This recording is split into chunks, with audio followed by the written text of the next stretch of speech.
Okay, it's really complicated, so focus up. Haruhi is idealistic, Kyon is realistic. This one dynamic drives the entire plot of the show, and is why it was so popular back in the day. That's right, the Melancholy of Haruhi Suzumiya is not popular because of the ending theme. Well, not mainly. It's also not popular because Haruhi is a manic pixie dream girl. Although she definitely is one, let's not kid ourselves. Here's how the plot goes. Haruhi will act like Haruhi, being a loose cannon, and Kyon will wrangle her like he's her parole officer. Not only is this fun to watch, but it has thematic substance too. Idealism and realism are balancing forces. Without a healthy amount of both, you accomplish nothing. Although Haruhi and Kyon are seemingly at odds with each other, they are demonstrably stronger together. Without Kyon, Haruhi never starts a club, makes a movie, or does anything that puts a smile on her face. And without Haruhi, Kyon's world would still be lifeless, dull, and uninteresting. It's super clever. When she's introduced to the color, it's saturated now, no longer great, because Haruhi, wow. And that concludes my analysis. The Melancholy of Haruhi Suzumiya is a thematically rich and tightly written show, with no flaws whatsoever.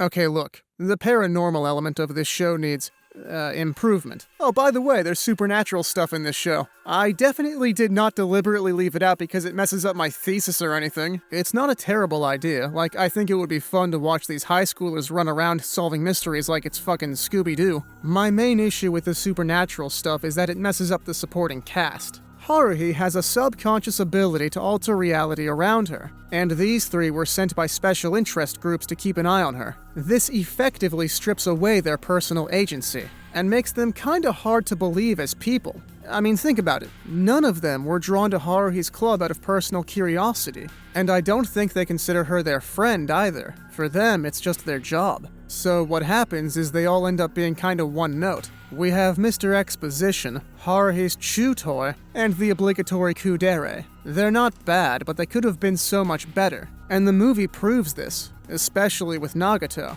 But to be fair, I am very prejudiced against the kudere archetype. I think they're boring. You know what else I find boring? Watching the same episode 8 times in a row. Endless 8 is a time loop arc, and it sucks. Now don't get me wrong, this sort of plotline can work well, if the characters keep their memories throughout the time loops. But nobody does in Haruhi, except for Nagato, who does fuck all about it, because she's boring, and stupid, and I hate her! Popular opinion is to skip most of Endless 8, and I couldn't agree more. First episode, last episode, skip everything in between.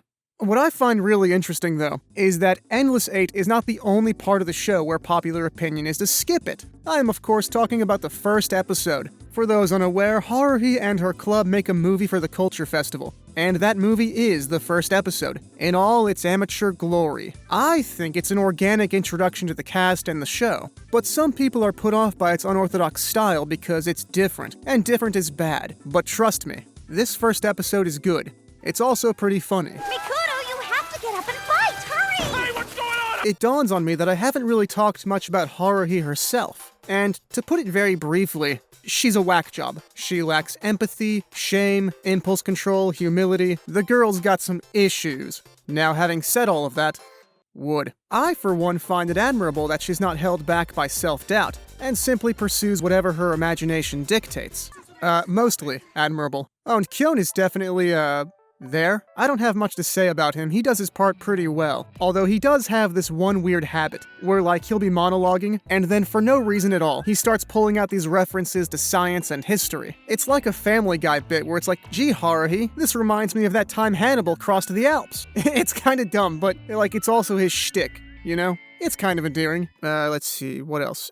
Oh right, there are 2 main ways to watch this anime. There's broadcast order and chronological order. And I ain't gonna sugarcoat it. Broadcast order is so much better. It's mainly because of pacing, especially near the end of the show. In chronological order, the last 5 episodes are really low energy. The most that happens is playing a video game against the computer club and Haruhi singing God Knows. Aside from that, it's really low-key slice-of-life stuff. There's not a lot going on. It's like the pacing sputters out and dies. Now, in broadcast order, the last arc is a proper conclusion. Not just because it's when they make the movie, which is the first episode, which makes the show come full circle, which I just adore. No.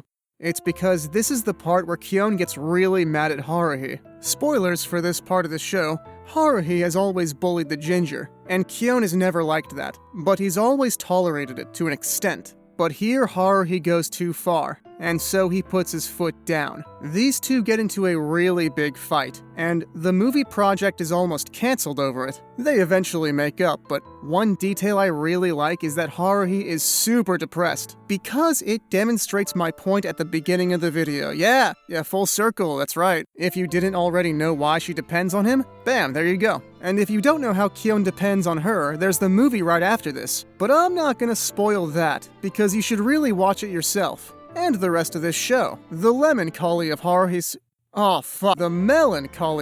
Suzumiya is a phenomenal show, despite what few complaints I had, and is absolutely worth your time. Forget the music, forget the characters, and especially forget Endless 8, which sadly the alcohol isn't helping with. This anime has something of value to say. Something that makes it compelling.